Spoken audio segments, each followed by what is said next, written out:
சூப்பரான காலிஃப்ளவர் குழம்பு எப்படி பண்ணலான்னு பார்க்கலாங்களா? ஒரு வடை சட்டியில் கொஞ்சமாக தேங்காய் எண்ணெய் சேர்த்துக்கலாங்க. அதுக்கப்புறமா ஒரு டீஸ்பூனுக்கு சோம்பு போட்டுக்கலாம்.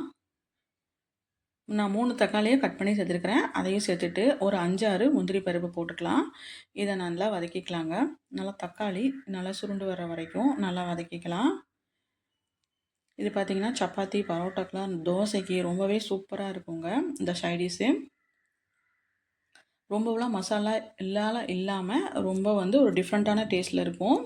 இப்போ பார்த்தீங்கன்னா 1/2 டீஸ்பூனுக்கு மல்லித்தூள், அதுக்கப்புறம் 1/2 டீஸ்பூன் சீரகத்தூள், 1/4 டீஸ்பூனுக்கு குருமிளகுத்தூள் போட்டுக்கலாம்.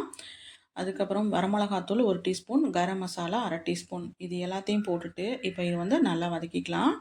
கொஞ்சம் ட்ரை ஆகிற மாதிரி இருந்துச்சுன்னா லைட்டாக தண்ணி ஊற்றிட்டு நல்லா கொஞ்சம் வதக்கிக்கலாங்க.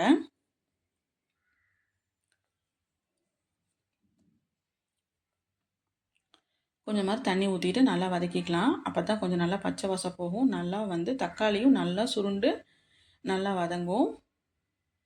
அவ்வளோதான். இப்போ இந்த அளவுக்கு நல்லா வதக்கிட்டு இதை நல்லா ஆற வச்சு மிக்ஸி ஜாரில் மாற்றி நல்லா அரைச்சி எடுத்துக்கலாம் பேஸ்ட்டு மாதிரி.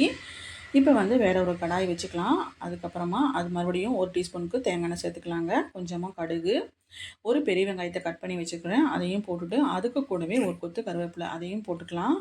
போட்டுட்டு நல்லா வறுத்துக்கலாங்க. 1/4 டீஸ்பூனுக்கு இஞ்சி பூண்டு பேஸ்ட்டு போட்டுக்கலாம்.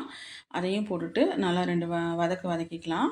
அதுக்கப்புறமா நான் காலிஃப்ளவரை கட் பண்ணி நல்லா சுடுதண்ணியில் போட்டு நல்லா எடுத்து வச்சுக்கிறேன். மஞ்சத்தூள் கல்லுப்பு போட்டு சுடுதண்ணியில் போட்டு வச்சுருக்குறேங்க. அதை எடுத்து நல்லா தண்ணியை ஃபில்ட்ரு பண்ணிவிட்டு இதில் போட்டுக்கலாம். போட்டுட்டு நல்லா வதக்கிக்கலாம்.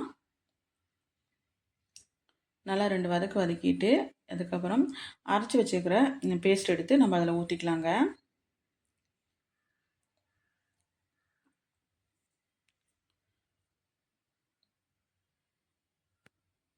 பார்த்திங்கன்னா இந்த மாதிரி நல்லா வதக்கிட்டு இப்போ பேஸ்ட் எடுத்து நம்ம அதில் ஊற்றிக்கலாம்.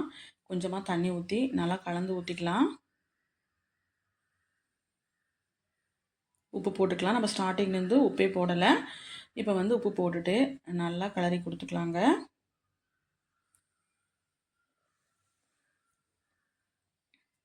நல்லா ஹை ஃப்ளேமில் வச்சுருங்க. நல்லா 2 கொதி வரட்டும். நல்லா ஃப்ளவர் நல்லா வேகணும். மசாலா உள்ளே பிடிச்சி வரும்போது தான் நல்லா சாப்பிட்றதுக்குமே நல்லாயிருக்கும். பார்த்திங்கன்னா இந்த மாதிரி நல்லா தலப்புலன்னு நல்லா கொதி வரணும். ஃபைனலாக கொஞ்சமாக நல்லா கை நிறைய கொத்தமல்லி இலை தூவி நம்ம ஸ்டவ் ஆஃப் பண்ணிடலாம். சர்வ் பண்ணால் ரொம்பவே சூப்பராக இருக்கும். லஞ்ச் பாக்ஸ்க்கும் ஸ்கூலுக்கு தாராளமாக கொடுத்து விடலாம். நல்லா விரும்பி சாப்பிடுவாங்க.